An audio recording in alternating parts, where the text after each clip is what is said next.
Hey everyone, this is Jack, Hey, and this is Tony. and we're Good Morning McCraig.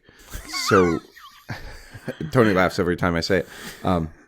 We're coming at you. It's such a unique. We're coming at you today. We we were wanted to spend a lot of the time today talking about the changes for points and the new chapter approved and the tournament match play updates coming up. But before we did that, I figured we would do our normal thing and talk about, what are you working on in the hobby? All right. Well, I guess I'll lead off with that. So I decided this year, every year I try to build a new army of about 2,000 points for an army that I don't yet own. And this year I chose Tyranids. I'm going to try to make a monster list, right? The new Crusher Stampede. So it's going to be Tyranids. I started doing that. So I made a Swarm Lord. That's what I started off with. So Swarm Lord's done. I actually posted it on our Facebook page. So it's this crab-like coconut crab color scheme that a joint friend of ours recommended. So I'm doing that. And other than that, I've also painted some more Ravenwing, specifically one of the new Storm Speeders, Hammer Strike. So painted that up for my Ravenwing and going to incorporate that into my tournament list. And that's really about it. What about you? So I have finished a Black Templars Marshal. So now I have a full Crusader squad of 10 and a Marshal. And then I'm making a shift, and I know that you were curious about this. So I have been, so a mutual friend of ours, Dogs of War Miniature Painting, Isaiah, he and I have been, going back and forth about all the different things we're painting and working on. And after reading Infinite and the Divine, which I've finished since the last episode, and I was just blown away. I mean, I have one small criticism of it, but ultimately, overall, the book was just tremendous. A great read. Or listen, I guess you'd say. But he and I were going back and forth, and we decided to do a hobby challenge. So we, after going, talking about various things and going back and forth, we settled on the idea of Eldar Exodites as a theme. And so we're both building something from our vision of what Eldar Exodites might be.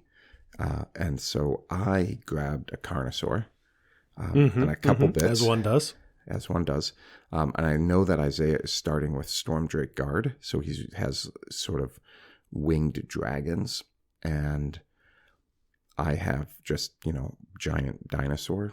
So we're kind of approaching it already from different angles, but we both have, so we're hoping for the end of February to have sort of a completed conversion for Eldar Exodites. And so this is twofold. One, it's just fun to do a one-off model that has no army, has nothing. Two, it sort of, anytime I've done any, like a challenge or set my standards higher, and Isaiah agrees with this, is that you do better work, like you get more focused, you push the limits of your skill. And so even though we're kind of kit bashing and modeling and green stuffing and stuff that we've all done before, I think that having a challenge elevates both of our games. And so we've been pretty excited and sharing stuff back and forth. But I got my Carnosaur built. I have cleared off all the Lizard Man iconography from the Carnosaur. And now I need to wait until I get a couple Eldar kits and some bits in the mail. So before I can really go forward with sort of the vision that I see. So we'll see how it goes. But that's where I am hobby-wise. So are you going to have like a rider on it, like an Eldar rider, or maybe like a few people on it? Like it's like I don't want to say like a chariot, but like a like a howdah. What? Like a howdah. I have no Like, idea what that is. so like the things that were on the back of the giant elephants in Lord of the Rings. Yes, yes. Yeah, something like that where you have like 3 or 4 people, like one person's driving and like 2 or 3 people with like guns on it, like pointing on it different sides or something like that. I don't know. So, I don't know. I actually have been going back and forth about just having a single farseer as a rider, with a big ass spear, um, or some sort of power spear type thing. Like, too bad those shining spears that just got previewed are a month or so away, or however whenever they come out, because those would be perfect for this. But alas, they just did this huge preview for the Eldar last Friday at like 1 a.m. And but that said, we started this conversion, this challenge before that release, the before the LVO previews, so we're already engaged in it. So I'm either thinking one farseer, or I kind of go back and forth on creating like a sort of a howdah with like multiple people on the top. And so I am going back and forth. I'm not really sure exactly what I want to do. But that's, once I get all the bits and bobs, I'll probably start making a choice. It almost, when you mention it with the Carnosaur, the thing that comes to mind, it's not even Eldar, it's not even 40K. There's this old, how do you put it? An old cartoon from the 80s that was heavily commercialized. I mean, all 80s cartoons were just for toys back then, but it was basically guys with dinosaurs that could have armor on them, like they almost look like roboticized. Yeah, I remember that a little bit. And that's what I'm like half picturing with like Eldar Exodites with like this big huge Carnosaur that Tyrannosaurus Rex kind of thing running around, and you got like these elves with spears on them, or even with like their version of guns or whatever, splinter cannons or what have you. But then on top of that, it's like semi-armored. Yes. But anyways, that's just like immediately what came to mind. What you make, who knows? I'm sure it'll be great. And whatever Isaiah makes is going to be garbage because I said so. So, and then, excuse me. The other thing is we have a few mutual friends between all of us that jump army to army and army to army. And part of this is to just see what happens when 2 guys start building something similar, how many people jump on an Eldar boat. It's also sort of funny too. Yeah, I can definitely picture some people doing that in our little group of friends, which I think it's funny. But I mean, it's also kind of interesting that I'm not in that boat directly, but I'm getting there because I'm not switching armies. I'm just adding on to them. Right. But Eldar, it's going to be a while before I do any Eldar, because I find them, I find anything with elves visually unappealing. Right. So, but I wish you good luck in your competition. Thank you.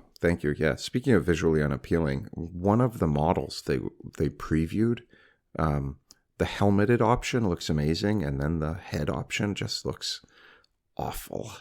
And I'm not super critical typically on the previews, but this one face, I wish I could remember which model it was, but it was not terrific. Which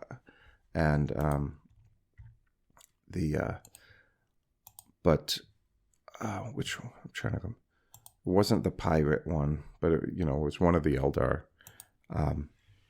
So such is the way. There was but did you see any of the releases from from LVO? Did you get a chance to watch any of it? I've seen some. I will admit that from what I saw that was released from LVO and the new models and everything else that they mentioned, none of it was stuff that was like, oh, yeah, like I want this stuff. Like I said, I'm not an Eldar player. Eldar was a very large push right? It's about time. Their model range needs a good refresh. But even with that refresh, even the new Kane, the avatar of Kane that's coming out, none of that excites me in any way, shape, or form because I am not an Eldar fan. Right. So, to be fair, the vast majority of that I was turned off on. Even the demon, as much as I like corn demons, I don't give a damn about Carbanda. So I was turned off on that. The only thing that even remotely looked good to me, and this is because I generally like things that have like a strong Grim Reaper theme, is the Eldar. What is he? He's the one with like the Grim Reaper look. Yeah, he's got like a scythe on a cannon. Yeah, I always end up saying this wrong. It's the Phoenix Lord, Magan Ra or something like that. Yeah, and he looks super cool. I know the old model for him was such a static, flat, standing up, gun to the side pose, and this makes him look very much more dynamic, Grim Reaper-y. His feet are spaced pretty wide apart, but I mean, I guess you'd do that if you were getting ready to swing a sickle. Yeah, and every time I look at him, though, as awesome as he does look, it also makes me, every time I have to remember, like, that's a gun, not like a guitar. Like, I keep thinking like he's like playing guitar, like he's just about to shred on stage or something like that. And that's what I first think of it when I look at it. Yeah, my machine gun guitar sickle. I know, right? But no, it's a gun with a scythe at the end of the barrel. Okay, whatever. Yeah, one of the things that I think that it's way past time for Eldar to get their updates, and it's good that they've kind of moved forward with getting a whole bunch of this done, but one of the things I always worry about, with my experience in the past running a store and things, is that you can't please a lot of Eldar players. They're genuinely, when the last release came out with Dark Eldar versus Eldar in that book, or the big box, and they released the Howling Banshees and the weirdo Dark Elves, and then a Phoenix Lord for each. Nobody bought it, right? Nobody did. And, people had all kinds of various excuses, but, if you're a company like Games Workshop and you're sort of testing the waters to see if people want, if you're like, well, we can update this range or we can kick it down the road a little bit, let's see the reaction. Well, the reaction for the last one was poor. And I'm already seeing, in various, Facebook groups and forums where people are just complaining about this update. Like, oh, I wanted this or I wanted that, or, it just, that one looks funny. This one, it's like, come on, like nothing makes you happy. And I know that's not all Eldar players, and I'm being very sort of generic about the criticism, but if you want the range to be finished, and you have about half of the range left, with all the old, different exarchs and all the different core things like fire dragons and, warp spiders and all of these models. If you want them to be released, you got to buy it. You got to give Games Workshop an incentive to invest all of those resources into the range. I mean, this range was built before Games Workshop had their 3D, so like the computer generated modeling. So in order for them to get new models, they all have to go through the process of the 3D tooling. And, we saw this with when Titanicus was released. All kinds of models were ready to go. But the Warhound models took almost a full, I think it was almost like 6 to 8 months from when Titanicus was released until Warhounds came out. Well, that's because they had to spend, the Warhound is one of the older Forge World models, and it wasn't in the computer system. They had to re-sculpt that in 3D before they could get a model out. And so I think people just underestimate the amount of time it takes to work these models into the system, right? And so you have all these amazing new models, but I fear that nobody's going to buy them. And then there's, in a month, people are going to be complaining because they still don't have warp spiders. It's like, well, did you, did you buy the new Shining Spears? Did you buy the new Phoenix Sword? Did you buy the new Guardians? No. Well, what did you expect? Games Workshop isn't going to, give you an entire new range. Meanwhile, on the flip side, the new Sisters came out and they sold like hotcakes, right? So, yeah, and they've been supporting them with additional selling since. The thing that I'm thinking of though is it's not so much like the 3D modeling, right? I think it's more in the sense of I was under the impression is that Games Workshop works on a much longer timetable than what we would like. In the sense of if I went today, if I was one of the designers and said, I'm going to make this model, right? And it's not even it's a brand new model. You got to design it. You got to concept art it. You got to design it. Once you design it, you put it into 3D. You got to break it into however it needs to be made. So that way you can basically make a work print. So that way a blueprint to a work print. So that way it can go to the people who are going to make the mold. Right. Right. And the mold's going to take a long time. And that's where your capital is really going. The designing and all that stuff, it's expensive, but it's not as expensive as designing and building a mold. That's tens of thousands to dollars. Yeah. And that's going to take a lot of time to make, especially at the tolerances that need to be made to, for plastics to work. So I got a feeling that their Eldar range, right? Same thing with like the Sisters and stuff like that. And basically anything else that they're doing. If they decide we're going to make this new model, I wouldn't be surprised if there's a year to 2, possibly upwards of 3 lead time. Probably closer to 1 to 2 years lead time to the point of, I want to make this decision or I want to make this happen to, okay, this is now in consumer hands.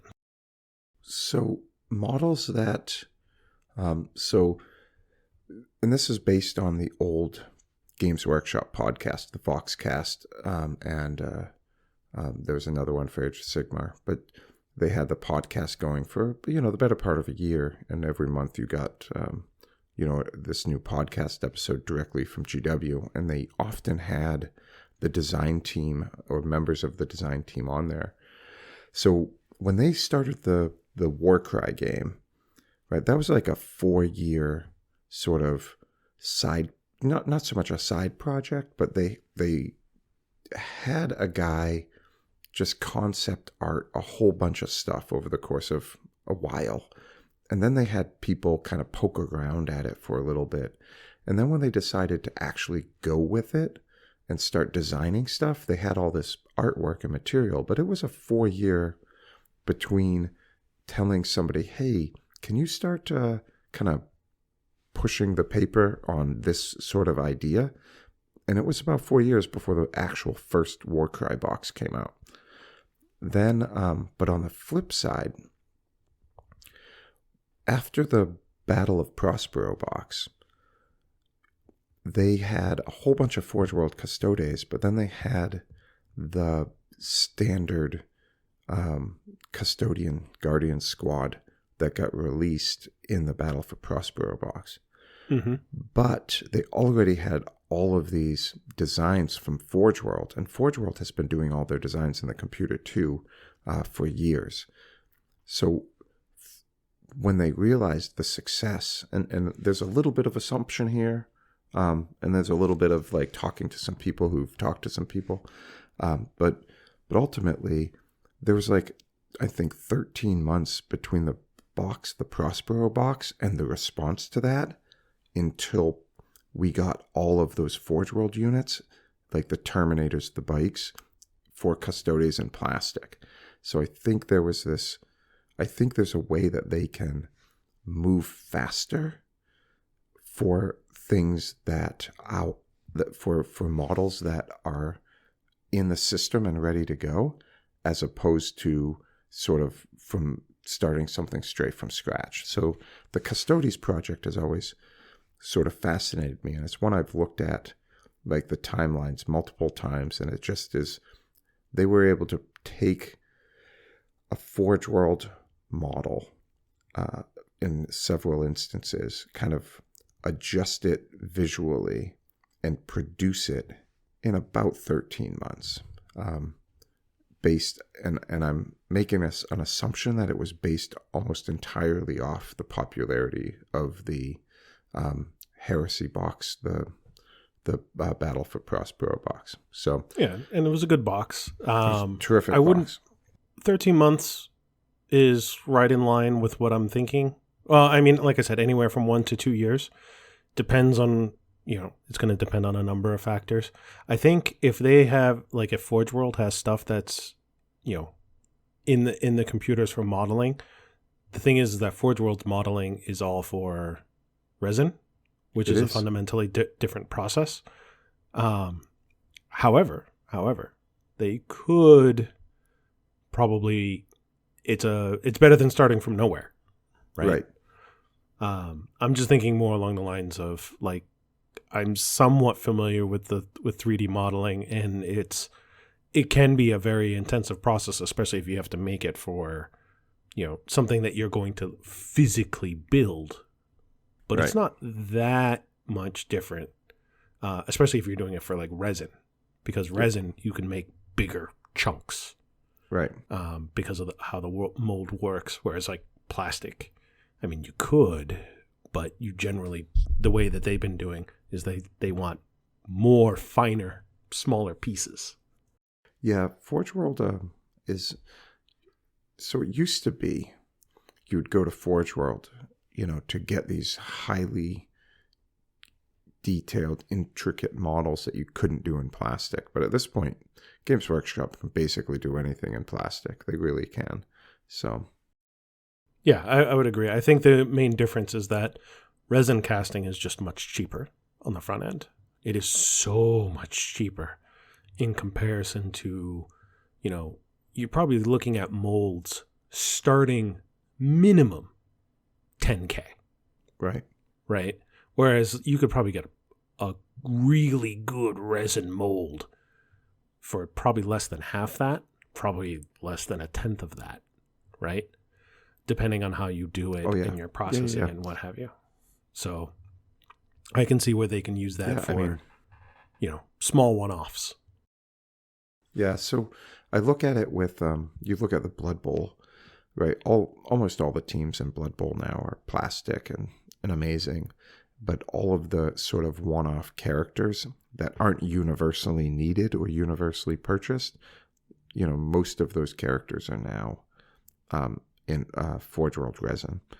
And you see that with Necromunda, Blood Bowl, even Aeronautica, Imperialis, and Titanicus, right? The specialist games, these sort of one-off unique characters, still in resin, because you're not going to generate the sales in order to make a plastic mold. They did do one plastic, really unique Necromunda character from a bunch of the books, Cal Jericho. And that was the thing. That was the moment I realized, like, Forge World was basically, it wasn't the place that could do all this really amazing stuff anymore. Some of the models they make are terrific, but, like, I realized that Games Workshop could do things better in plastic than Forge World was doing in resin, and that just sort of changed my perspective. That was I would agree that they can make whatever they want in plastic. It's just a matter of cost, in my opinion, and that Forge World is much better for these one-off, Primarchs, right? Things like that, or maybe testing stuff that they don't want to do, or testing stuff that they don't know if there's going to be a good return. Right.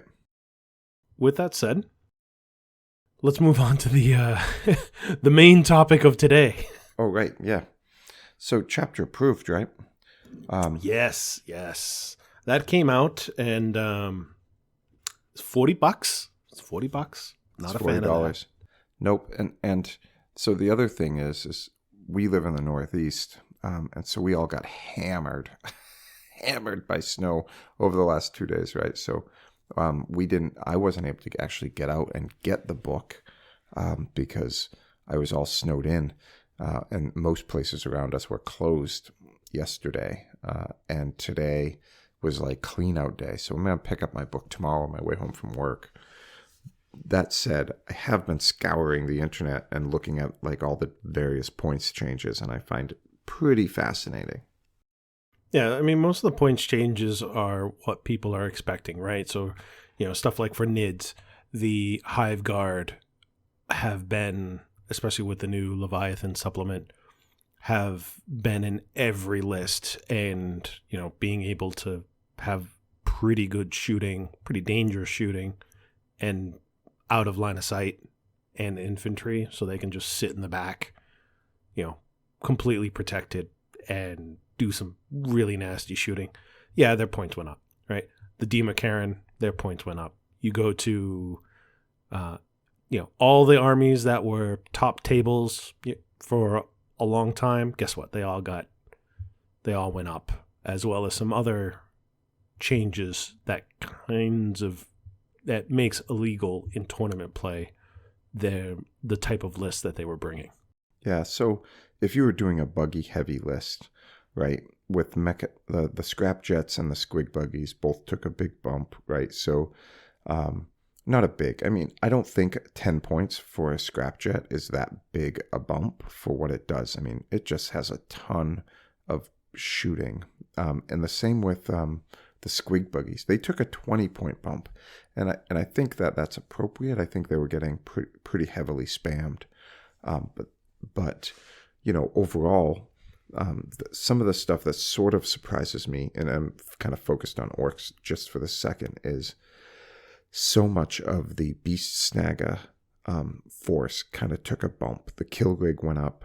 The beast boss on the squigosaur plus 30. And the character on the squigosaur, Mozrog, he went up by 15. And I found, like, I totally get the buggies going up. But I haven't really seen a lot of tournaments with like the kill rig and the beast boss really kind of taking over. But I might just not be looking in the right spot. Well, I've only faced one gentleman that had almost not everything that was those Squiggle Boys, but like a good chunk, right? He had that named character. He had 2 kill rigs, right? And it was ridiculous. It was very tough to chew through, especially with that named character where he had like -1 to wound as well, and he's like T7 or whatever ridiculous. So it was very, very tough to chew through his army. And I mean, like, I won, but it was very close and it was very touch and go. But it was very, very tough. Not impossible, but tough. And I can definitely see with that level of toughness, why they would consider that, oh, we need to increase the points, especially when, from my perspective, almost every orc player that I've been facing, with the exception of you when we did our stream, it was heavy into bikes, squiggas, scrap jets, the rocket bikes, or the big vehicles, all of that, right? Yeah. I didn't see nobody was trying to foot slog it. Right. Well, I actually think that a lot of that's going to change. I mean, that depends too, because we've only seen the Tau rules in isolation, but I feel like a lot of people are a little bit hesitant about bringing a vehicle that is just going to be one-shotted from a Tau-like railgun. So, when I see things like the battle wagons, and the gun wagons and the bone breakers, which are all based on the same chassis, all dropping 15 points, right? For me, it's like, well, if my scrapjet's going up 10 points, then maybe I drop a truck, I drop a truck and do a battle wagon full of boys instead, right? Which has it's a little tougher, right? It has potential to, not die in one shot from a railgun. And I can fill it with boys, and now I have a squad of 20 boys going across the field instead of a truck of 10. And it's like, well, if I do that, do I really, if I'm going against Tau, am I really going to be dependent on that scrapjet that's going to just get blasted apart with 9 wounds, right?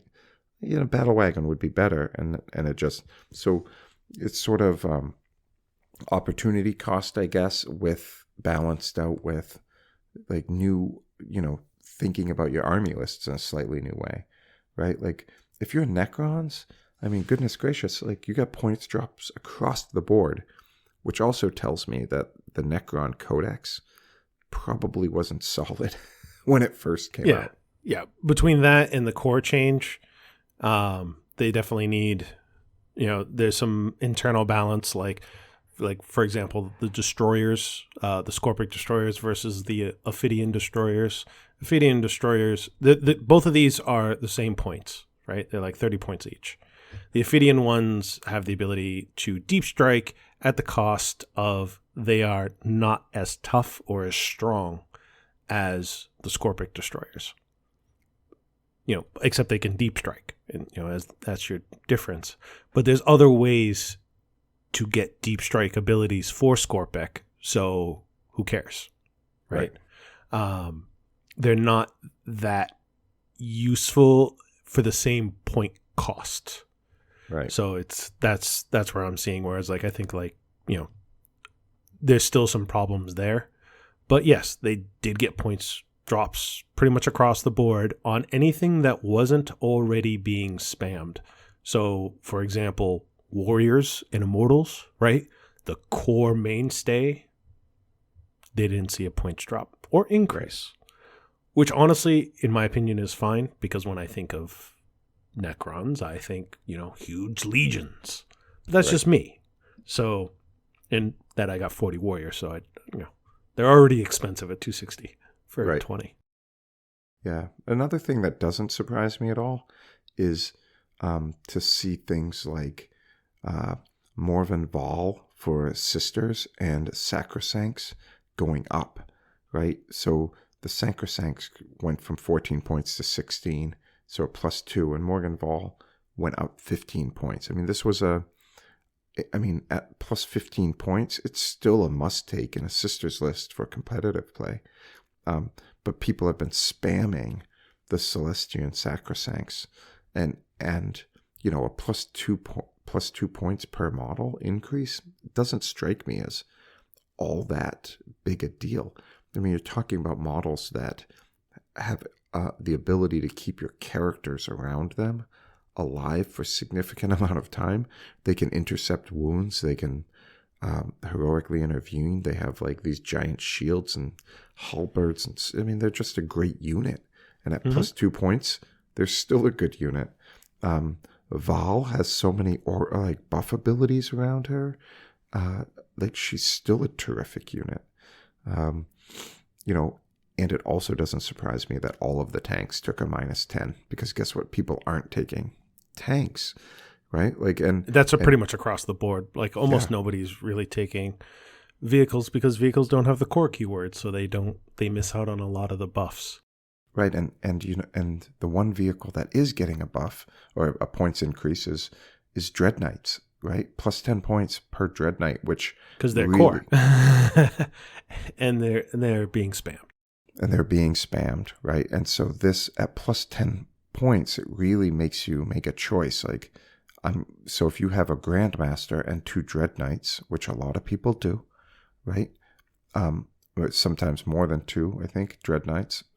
So now you have to make a choice, because at +10 points and you have 3 or 4 of them, well, now you have to make a choice between a character, a unit, right? Like I can't, I'm not, like you got to make some choices and figure something out and that's sort of, it's the same thing with orc buggies. Like when you're getting a unit that's spammed, you got to do something about it because it's kind of dull to play against.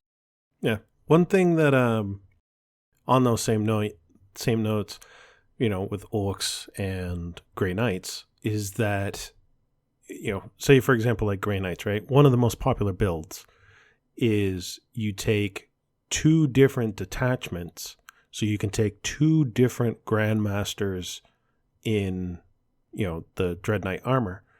And then obviously you take 3 regular Dread Knights. So you're coming with 5.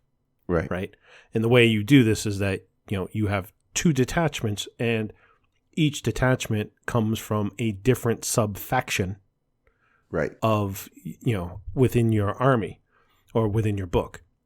And one of the changes, not points changes, one of the changes that they did for tournament play is in Codex souping is no longer on the table. So you can't have, rapiers and wardens for your sub-factions in Grey Knights, or you can't have like freebooters and Goths.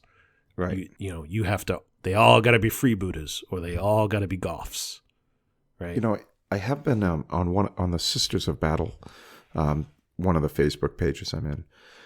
I have noticed that a lot of people, before this release happened and people were talking about it, but they're talking about sister builds where you have, one faction of Bloody Rose to kind of charge up and get all that close combat-y goodness, and then another faction sitting back doing the shooting, which had, and I just, that's sort of the thing. Now, we've talked about this off the recording, but just, I'm a big fan of, building an army for the lore. And I don't believe, like, if I see 100 buggies on the table, I'm going to assume that's evil sons, speed freaks, because that's just sort of the typical thing. If I'm looking at a freebooters army, I'm expecting a whole bunch of boys with shooters and a whole bunch of freebooters and maybe some looters, right? Because freebooters are pirates and they're shooty, and you know what I mean? Like, it just, they have big guns that make a lot of noise that don't really, hit much. But that said, right, like this whole mixing and matching is one of those things that I just haven't really thought was terrific. And I'm hoping that, because I don't really know Drukhari well enough, my hope is that it sort of shakes up the current Drukhari meta, which still seems to be kicking ass. It does, because you can't take, say, 2 different covens or 2 different cabals. So you can still take a cabal, witches and homunculi, but you can't have 2 different cabals or what have you. This does shake up a lot of armies. In my opinion, it does for the better, more in the sense of that I feel, me personally, that an army should have weaknesses as well. And that if I'm going to take, like, for example, you said with the sisters, right? I'm going to take Bloody Rose for hand-to-hand combat and, early aggression threats. And then I have another role for sisters, and they're shooty. They're going to sit in the back and camp on objectives. The only thing you're really paying is a CP cost. Right. And even then, it may not be much because you just have throw them in a patrol or something like that. So you have a very cheap patrol, and you're paying 2 CP, right, to have this in-house souping. But you're essentially mitigating your disadvantages, right? And you're not working within the constraints of the disadvantages that your army has, basically, because you're bringing outside help. You're bringing outside help to fulfill these gaps, right? It was much worse when you had, external codex souping, which was really only Imperium could do. Right. Because anything in Imperium could be in the same army and all that good stuff. So the souping was really bad then. But, now in-house souping is a thing. It's not as bad, but I do like the fact that you have to have, it's like, all right, I have to make a choice. This choice has trade-offs. Right. Which trade-off am I willing to have? And that just simply makes it more fun to me from a gameplay perspective. I know that may not be realistic. I know that may not be like, well, in real war, this is, I don't care, right? We're playing with plastic toys. We're ideally having a fun game. Yeah. I've always loved that people who are, right, like the keyboard warriors, like who talk about, well, in real war, right? It's like you're playing with orcs, right? Like, dude, you're playing with orcs against bugs on the planet Zog, and someone has a chainsword. Yeah, right. Like you just don't. You don't like. Yeah. No, this is coming from people who have never had to burn feces, right? So, oh well. But yeah, I find it a little refreshing that sort of soup is being kind of pushed to the side, because when I think about armies kind of joining together in that way, I always think of sort of Apocalypse, not the new Apocalypse, because I never really got a chance to play that, and that's basically like big epic, but like when you have an Apocalypse army, it's like, well, I have orcs from 4 different factions here coming together under a single banner to fight this giant Imperial Guard and Space Marine army, right? That's my vision of like merging multiple different army factions, right? You have sisters and guard and knights with a contingent of Space Marines to protect the wall from a horde of orcs, and the orcs are evil sons and goths and everyone all together under one banner. That's an Apocalypse game, right? That's a giant game. When we're doing our standard 2,000 point game, that's not an Apocalypse game, and it would be very difficult to I just remember when I was in the Marines how difficult it was to get along with people from the army, for instance, right, in the field, right? You just were like, you didn't get along and you didn't work well together, and that was so when then you look at an entire army with one sort of concept of how to fight, like Order of our Martyred Lady, like we all want to martyr ourselves and sacrifice ourselves for the God Emperor, versus Bloody Rose, which is let's carve people up. Mm-hmm. Yeah, right. Like this total, like they don't work well together, just as battlefield organization. You know what I mean? So having that sort of soup, I'm just glad to see it kind of pushed to the side, honestly. Yeah, I agree. Granted, like I said, I'm not coming at it from the narrative point of view because, this is mainly for tournaments. So I can definitely see your point with the narratives, right? But for me, I'm looking at it just from the tournament perspective, and I just feel it's more fun, right? That you have some inbuilt weaknesses. Besides that major change, they've done some other changes, mainly to the secondary objectives. Some of them have been tweaked so that they, because like some objectives, for example, the retrieve Octarius data, right? That's taken almost every time by any army that has the ability to do it, right? Because it's so easy and you can build around it, you can plan for it. It's basically a guaranteed 12 victory points, right? So they changed that to this retrieve Nachman data where you have to roll a dice. So now it's infantry or biker. Before it was just infantry. And it's still the same thing. You perform an action one on every table quarter, right? And you're going to get CP based on, not CP, you're going to get victory points based on how many table quarters that you got. The problem, or the change, is now when you do this action, you have to roll a dice. And if the dice roll is greater than the amount of models in the unit that are doing the action, then you fail. Oh. So, and if you are a troops unit, you get, technically it's +1 to the roll. Well, technically it's -1 to the roll, but you can just treat it as a +1. It doesn't really matter. It just means that if you have a 5-man squad and you roll a 6, it's still a success. Okay. But if it was a 5-man bike squad and you rolled a 6, that's a fail. Now you can only have one unit do the action per turn.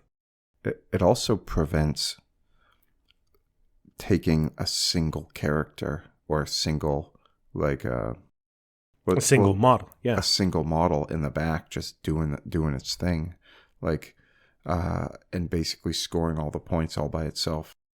Yeah, so it can still, like, for example, during the stream, right?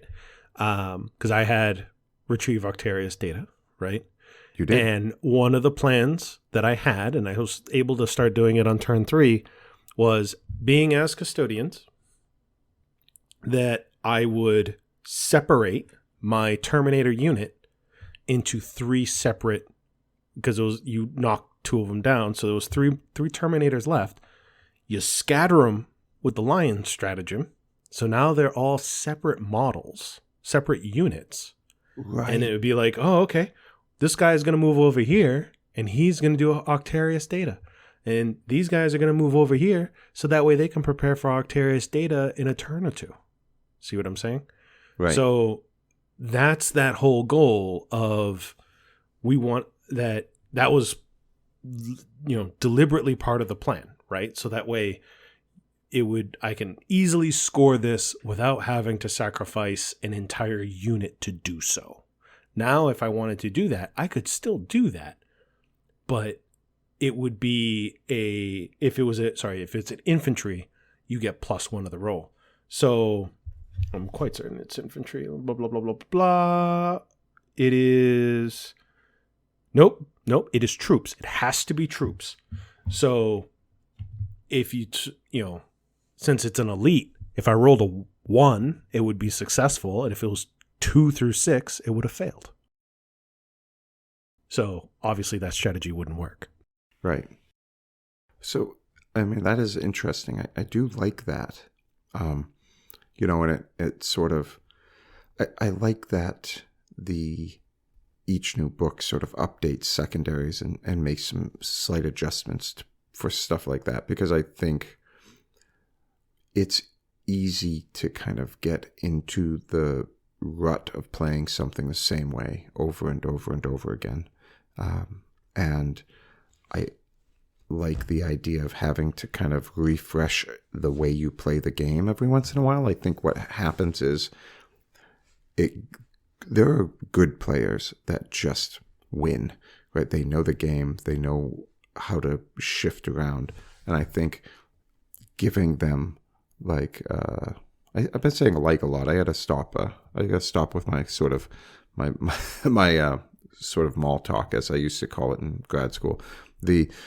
I enjoy that people have to rethink their play style every once in a while, so that it challenges them and allows other people to step up as challengers, if that makes sense. Mm-hmm, mm-hmm. Yeah, and there's all kinds of stuff here that's shaken up. Like, another one is deploy teleport homers, right? Infantry and bikers can do it, right? And they have to do this if they're wholly within your opponent's deployment zone, but they change it so that way if you are a troops unit, then you get to complete it on your turn. If you're not a troops unit, then you complete it at the end of your command phase, your next command phase. So there's a lot of that. That's interesting. It was before, it was always your next command phase, which is why nobody took that, because you would just take Octarius data instead. Me personally, I'm of the opinion that I would rather have victory points, all of these secondary stuff that requires actions that you have to wait until your next command phase. Because so long as there's stuff that you wait for your next command phase or it's the end of your turn, I'm going to choose the one that ends at my turn every single time, because then it's guaranteed. Right, because then as an opponent, I don't have a chance to interrupt that. Exactly. And that's, the route that I would go personally. Another one that was also very popular was engage on all fronts, right? Table quarters, essentially. Yep. And they made it so that way the unit, there's now a qualifier. The unit has to be both, it either has to have 3 models minimum, so no more like lictors, right? Okay. You just have like a lictor run around, or deep strike or something like that. None of that. You has to have 3 or more models, or is a vehicle or monster. That's interesting. So, that's your, and you're still scoring the same amount of points. So that's another one of their, significant changes that they made. Most of the other ones are like minor tweaks, like bring it down where you're killing monsters or vehicles. They shifted the bracket a bit, so that way if you're 10 wounds, you're going to give up 2 points, whereas before you would only give up 1 point. Okay. So like if you're bringing rhinos, right, now you're giving up 2 points per rhino as opposed to 1. Right. Some other units, very, that are right on that threshold. Some planes, some, I think even the storm speeders. Right. That's that's pretty interesting, because so it prevents you from, I only have one, I'm thinking me, like I only have 1 bike left. I'm going to send him over in that corner to hide, and he's going to be there and claiming that on all fronts the rest of the game. Or it forces you to sort of deal with him. And now you can say, go ahead and send that guy over there. He does nothing. And I think that's actually a pretty good change, because it, again, forces you to think differently about how these things work. Right. I would agree. There are 2 other main changes that I wanted to make mention. And I literally just forgot what one of them was. I'm not sure what that was. Oh, well, but the other one, I'm looking at it right here, is that they changed for primary objectives. This is going to affect everybody. Primary objectives are no longer 5 points each.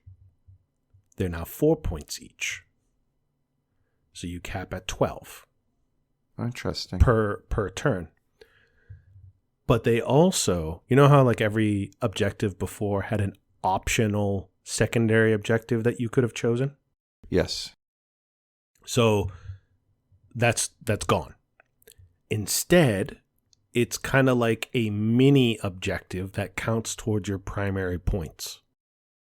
Oh, that's a change. That's actually kind of a significant change. It is a significant change. So like I'm looking at one of them now, right? This is the first one in the book, right? Recover the relics, right?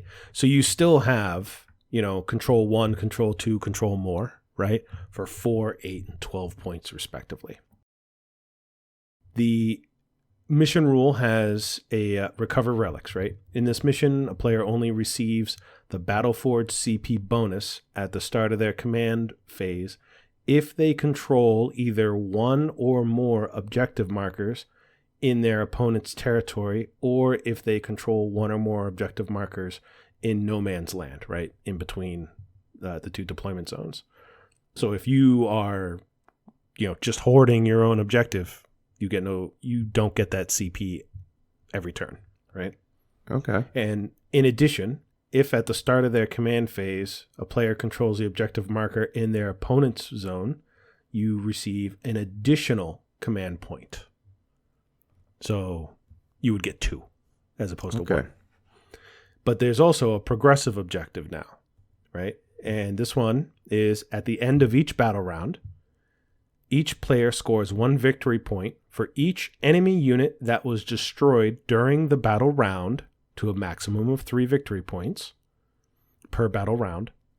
A unit can, if it was destroyed and resurrected, for any reason, then you could basically, kill it multiple times for multiple VP, right? Right. And let's see here. No, and that's really it. It's just further explaining the resurrection.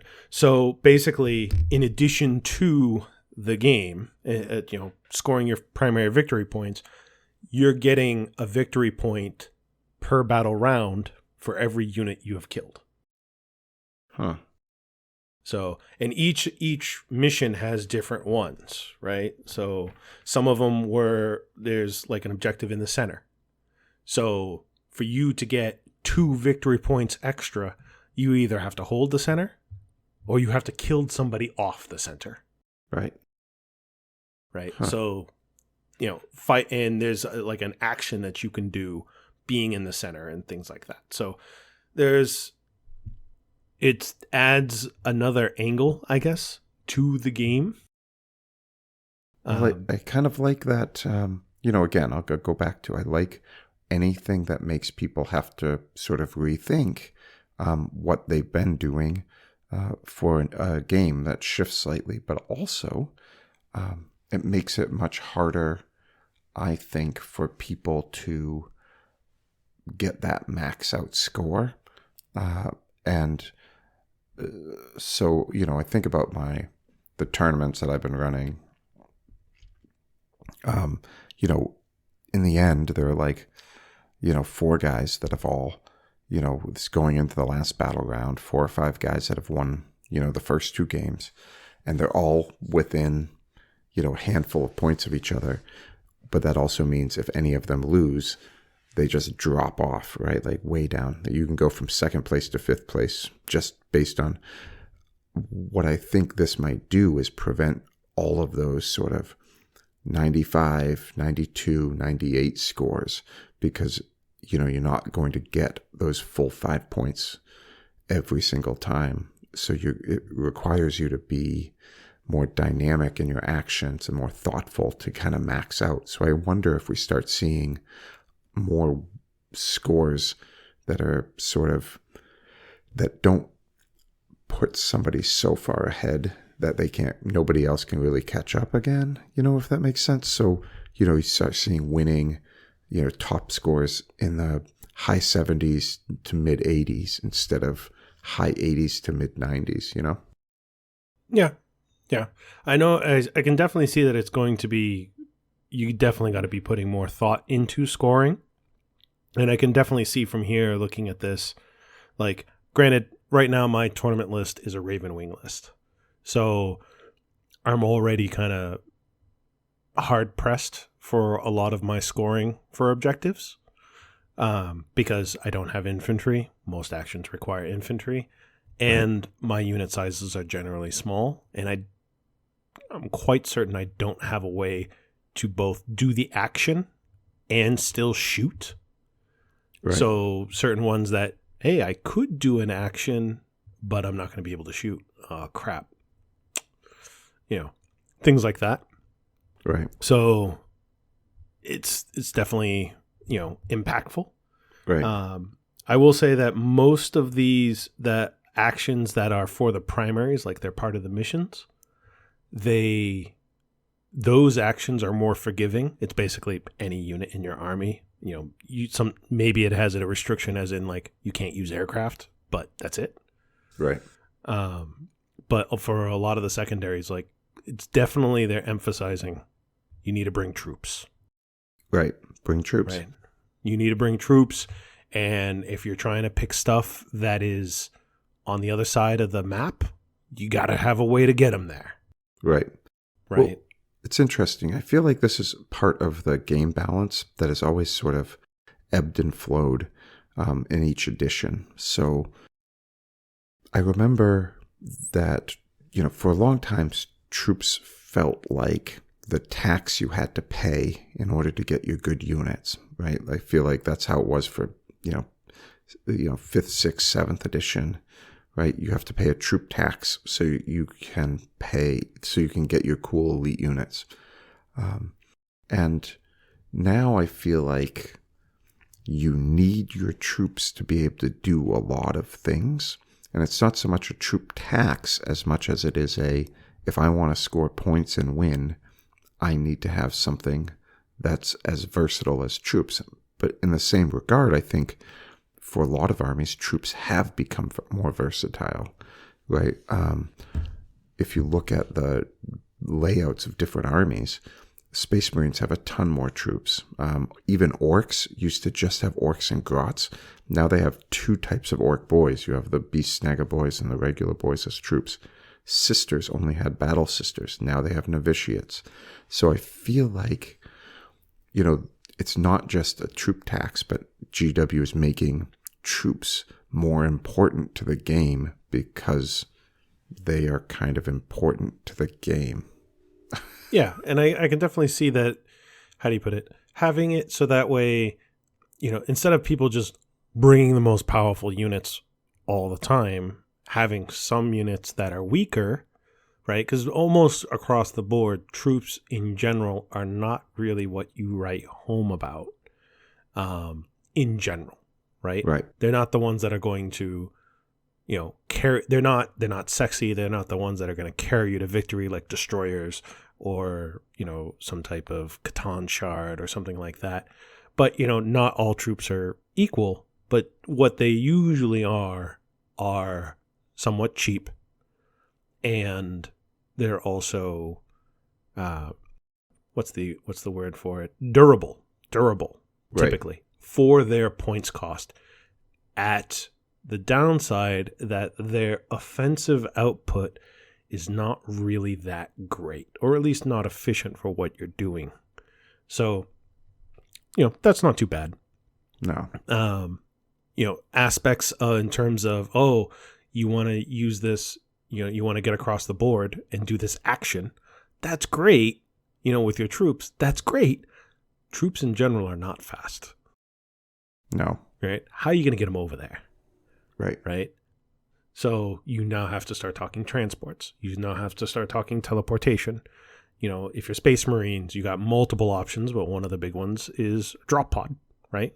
Throw a drop pod and maybe two drop pods or whatever, stagger them or whatever, to get them over there so that way you can do your Nachmund data or what have you. Drop pod can have 2 squads in it, or 1 squad, combat squadded into 2. Right. Yeah, I do.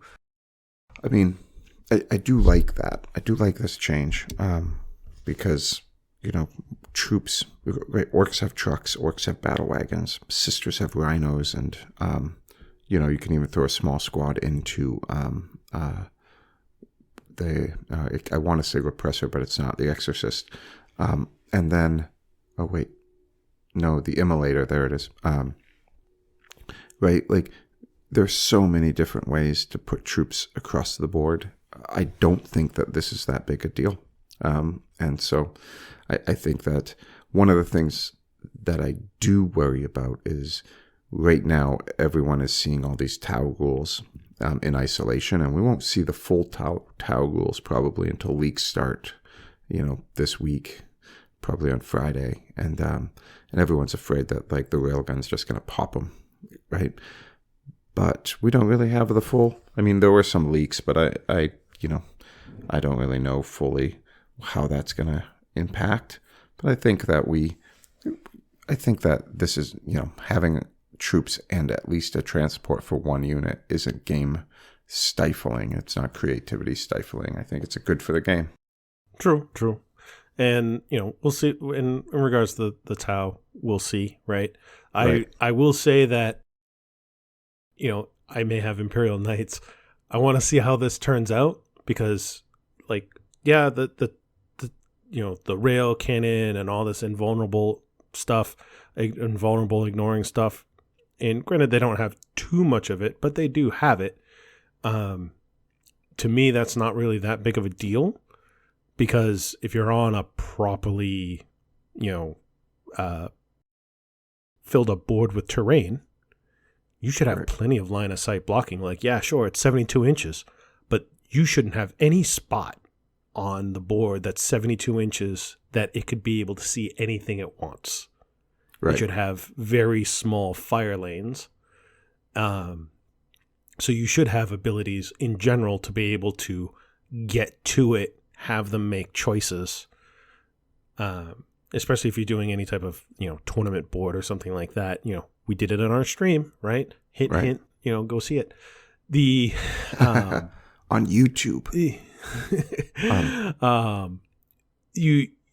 There's so much terrain on the board, you almost can't shoot across the board at all. I think in our case, I think we had like one large piece of terrain too many, but it was very it's generally very dense. Now the problem is, what if you're a knight player? Right. Now it's a different story, right? Nobody's taking a whole lot of aircraft, so especially not with the rules now, so that's not big of a deal. But if you're an Imperial Knight player, you're talking 2 of these could possibly wreck a knight. Right. So you're talking, maybe a knight and possibly a armiger per turn. Right. Yeah, I think that is interesting. I think you start with weapons like this, you might start seeing the return of,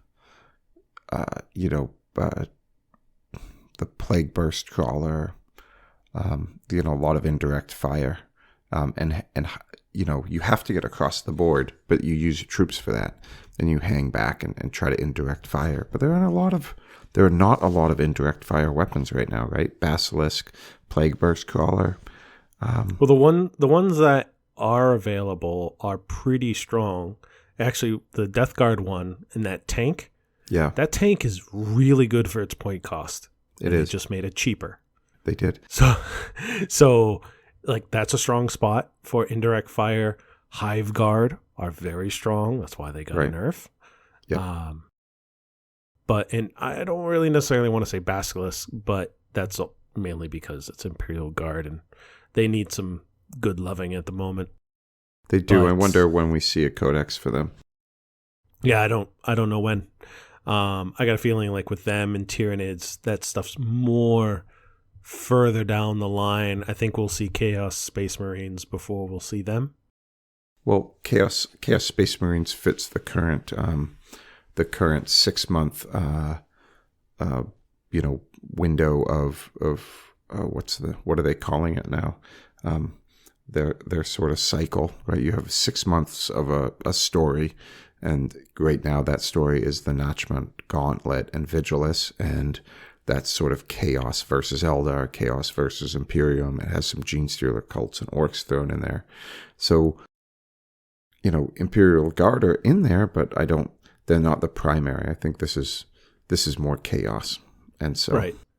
And I think we'll see, Tau's already coming out. I think within, by the end of February, we will probably have Eldar, or at the very least know when Eldar is coming out, or if it's on pre-order. So then you start talking another few months. I'm willing to bet probably Chaos is going to be around that point. Yeah, I think that's Chaos Knights Chaos.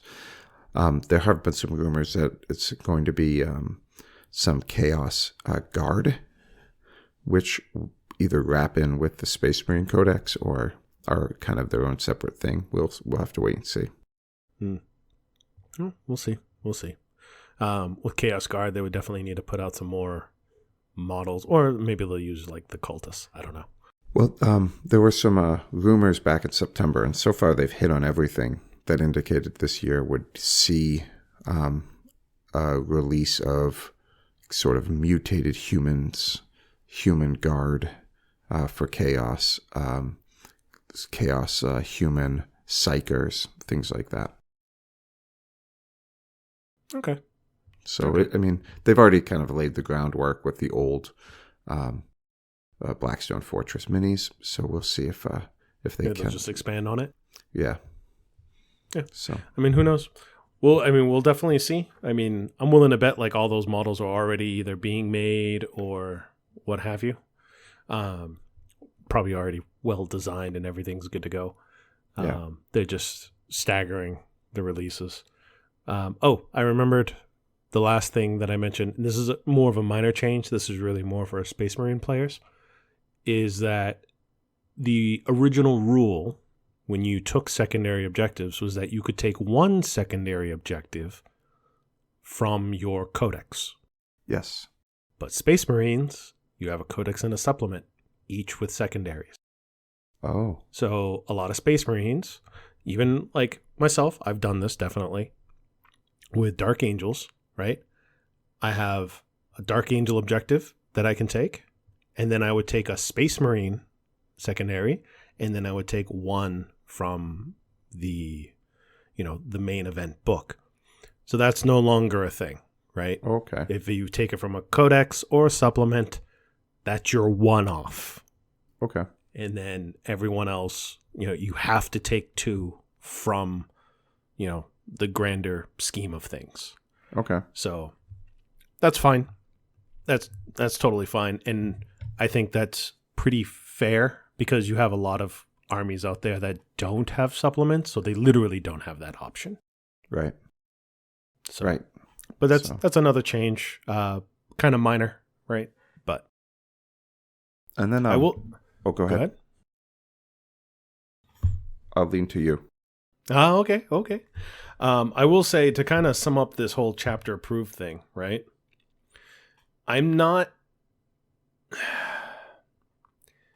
I really feel, in my opinion, that if Games Workshop really wants to be more, I want our army for competitive play, that they really need to make these kind of updates free and more often, right? Mainly because this is just, $40 for something that's, I am holding it right now and it's just, garbage. Right. To be fair, it has significantly more changes than Chapter Approved 2020 to Chapter Approved 2021, which were really just like a handful of small changes. This one actually has a significant change for matched play. But that said, you're right. These sort of updates should be download like the balance data sheet instead of these. It gets expensive. Now they're coming every 6 months, and that's the other thing. Yeah, I think it's part of it. I think is just they want to, for whatever reason, keep a hold of their print, right? They can make it print, they can push it out, and like I'm willing to bet there's nobody on their design teams, nobody in their rules teams, nobody who actually develops the game is going, this is a good decision. I think it's more somebody with a bachelor's degree in business or whatever, that thought, hey, this is a good idea. To me, it feels like I'm being gouged. And the only reason why I got this is that I know that there's going to be some tournaments I go to that I'm going to need this book because they either require you to have it, because if there's a rules complication, well, what do? You go to the book. Right. What if you don't got the book? Oh, crap. Now it's just my word. Guess what? My word doesn't hold crap. It's got to be the book. So I want this on hand. So that way, if, who knows, like I could be wrong, but, I've been wrong before, but I want to make sure that it is on hand, as a just in case, because there are some places around here that do require, you got to have that book available, ready to go. Some places don't. Some places they'll have, like the tournament organizer will have the book. So if there's a rule question, they'll just go and get that book. But not every place runs that, which is, no big deal. Well, so as a tournament organizer, right, I'm a big believer in owning like at least all the core things you need, right? So core rule book, have a computer on hand to check the frequently asked questions. You have the chapter approved and the points. In addition, I typically have, the codexes that I own with me, Space Marines, Sisters, Orcs, right? So if there are questions that pop up, ultimately though, one of the things I see a lot is that players only have the rules from Battlescribe, and they're not 100% accurate. And, so there are some issues that can arise. Yeah. As a tournament organizer, I like to have all those books so I can take a look. I think that's also, if you're going to require that the book be there, you should probably have it if you're organizing the event. Yeah. Yeah. And like, I just think overall, I feel like it's one of those things where it's, like I said, like it doesn't leave a good taste in my mouth, where if it's like, I'm buying this because I feel that I have to. Right. That doesn't feel right. As opposed to, I could spend this $40 on models, right? Or something along those lines. Yeah. That, and also, price-wise aside, right? The other piece of it is that this stuff takes too long. Way too long to update, because they're waiting typically for, they're waiting for print, right? Because print media takes time, right, to develop, send to the printers, be made, and then shipped around the world to wherever they feel that it needs to go to. As opposed to, we just made this PDF, we updated it, right, and we sent it out. Yeah, I wish so. I'm of the belief that, you get a chapter approved once a year, but then you get like every quarter a balanced data slate. I mean, that to me would make sense. And then the $40 doesn't seem quite as sort of as much of a kick in the groin, whereas because you're only spending that $40 once a year, and it's, updated quarterly. I do like more frequent updates, like, this whole, every 6 month thing where they change their, I like that. I like getting more frequent updates. However, I think you're right on the money when it comes to, when it comes to the money, right? It is just kind of pushing some people out, I think. Yeah, I think what they ultimately are going to have to do, will they? Probably not, is that they need to embrace a more, look, we're going to put out these rules with the full expectation that they're going to be updated on a very regular basis online for free, and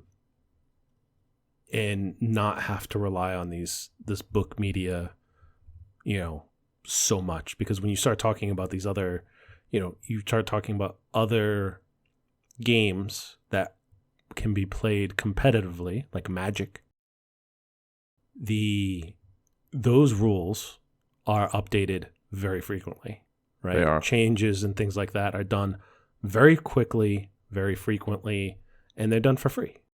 Right. And yeah, and you have, I know that people complain about points increases, but what happens in Magic is even worse. It's like you just spent $100 on a card, and then Magic is like, hey, that's on the banned list, right?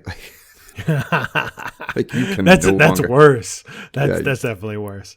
yeah. So I don't know, but yeah, it's kind of nuts. So Yeah, and um, it's. I mean, overall, I see what they're trying to do, and this probably is going to tie into our last thing that we wanted to talk to. Is that just recently? I think they mentioned it today. They're either entering or deepening their relationship with ITC. yes, So, what that's ultimately going to be, I don't know. Some of the stuff, and then I think you're going to be more familiar than I am. Some of the stuff that they were talking about is like more tournament support, even down to like the local level. yes, and potentially, right, potentially invitations to annual events and things like that. So if I go back a little bit to when I had my own store, there was this really amazing support for Warhammer Underworlds. And what would happen is people who would win Warhammer Underworlds tournaments would qualify for larger tournaments. And if you continued to do well, you could end up getting an all expenses paid trip to something like LVO, or things like that. And this sounds a little bit like that. Be in that way, like they have those. They used to have things called like tournament or organizer support boxes, which retailers would pay like $50 to $70 for Kill Team and for Warhammer Underworlds and for Warcry. This sounds a little bit like that, where you get unique prize support for your events, and so you get more prize support, but you also, as players, get the ability to track additional things. Now, I don't know what that looks like. I don't even think anyone else, GW, knows quite what it looks like. But for me, I imagine that there's going to be a little bit more reporting. I would guess that the ITC sort of app gets some update or some sort of shift to accommodate things like ITC Best in Faction winners, right? Like, I don't have any option to figure out what a Best in Faction is, right? Like when I'm organizing an event, right? So top performing ITC finishers will have an opportunity to participate in the balance data sheet feedback group, right? So there are all these different things, like tournament organizers might get access to an advisory group. So there are like all these different like avenues in which to give feedback, but we still don't really know, what that looks like or where it's going, or if this is, some people are like, oh, Games Workshop's taking over ITC. I don't think that's what's going to happen. But I do think that Games Workshop is going to take a much firmer role in how their own tournament games are getting played. I don't think they care at all about people using ITC for War Machine or, other tabletop games. I think they really only care about their tabletop games. And so will probably exercise some control over it. Yeah, and I can definitely see them, not caring about how all the other ones are done. It's like, who cares? But, for their own, I'm hoping that this rubs off in the sense of like, look, you need to update your rules more often. You need to clamp down on crap that is clearly, detrimental to the tournament scene. Clamp that stuff down quickly. Not this 6 months garbage. Right. Yeah, just more updates for the rules that pushes them in a better direction, right? Hopefully their app will see more love and support. Right now it's decent, but I still find myself using Battlescribe 9 times out of 10 because it's just updated much more frequently. To be honest. There's a website out there that I'm using generally as a stand-in for just in general rules because it's updated very frequently.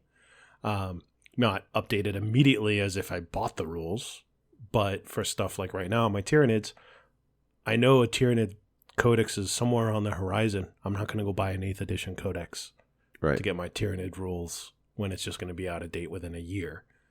Right. Yeah, one thing that I see here in the announcement is that Warhammer Plus subscribers will get extra event exclusives. And that's an interesting thing, which makes me think that the app and the tournament and event organizing apps will get kind of tied in a little bit more together. Because how else am I, as a tournament organizer, am I supposed to know if somebody has Warhammer Plus to give them extra swag? Yeah. Granted, it could also just be for, how do you put it? For the big events, right? Above a certain size, like a major or whatever it is. Something that's like 30-something people or more. Yeah, But, well, they do go out of their way multiple times to say, no matter how big or small your event, right? So, I mean, who knows? But speaking of extra swag, did you get the new White Dwarf that had all the secondary objective cards in it? I did not. Yeah, I didn't even know that White Dwarf was out. Yeah, 472. And here's the thing: if you can't find it in your local hobby shop, because a lot of them are already sold out because of these cards, some Barnes and Nobles have them. So, oh, okay. There's a Barnes and Nobles nearby. I can pick one up there. Yeah. And, yeah. But that said, that was sort of my last thought is, the event organizing stuff. I mean, stay tuned because it's something I'm really interested in and would love to talk more about, but we don't have a lot of information right now. Now we'll need to see what they ultimately end up, what their promises actually materialize, right? When the rubber meets the road kind of deal. Yeah. But, I'm hoping for the best. We'll see. We'll definitely see. I'm definitely more interested in the changes and the shakeups that they've done. So, who knows? Maybe Drukari. I haven't actually seen who won LVO, but because that should be ended today for those that won. Right. So I'll have to go check to see who won and what the top lists were. But Captain Con is this week for us in the Northeast down in Rhode Island. I think I'm going to go to it. I got to check tomorrow, make sure that I have the time off because it starts on Friday. Right. So, and see if they have accommodations at the hotel or wherever it is that they're staying. Right. So, we'll see. Yeah, we'll see. I will not get to Capcom this year. In the past, I would run events there, but this year that's not going to happen because my daughter's birthday party with her friends was supposed to happen yesterday, but everything got shut down because of the blizzard. So everything got kicked down a week. So I might be able to swing by on a Sunday, but Saturday is definitely not going to happen. Okay. But yeah, I mean, we'll see how it goes. Yes, excuse me. So, well, everyone, I think that brings us to our end. But before we end, we always check in to see what our plans are for the next week. What do you got coming for the next week? Just Tyranids? Yeah, I got most of my Tyranids, or most of them should be coming in over the next week. And I should have essentially 4 of those models tomorrow. So yeah, I'm going to be working on Tyranids this week. I'm going to save my Raven Guard for my Raven Wing for Captain Con. That's fun. What about you? So I have hit a point where I'm waiting for bits to continue this conversion for this Carnosaur. So I can't really do much. So this week, I think I'm going to prioritize getting some GW texture on those orc bases, because if you were watching the stream on YouTube, and you can watch it anytime, hint hint, you'll notice that when we did this the pan overshot of our armies, my bases were just black. So that's something I need to fix. I was a little embarrassed when I actually saw that on my own. I was showing my wife, like, look how cool this is. And then I was looking at it and saying, I got to fix that for the next stream. So that's probably going to be going on until I think I might get everything I need by Thursday, Friday. So next weekend, I'll probably spend some more time converting. But this week, I'll probably just a unit at a time, try to get some basing on there. All right. So, well, everyone, I'm Jack. And this is Tony. And we'll see you next time on Good Morning, McCrog. Have a good one. You too. Bye.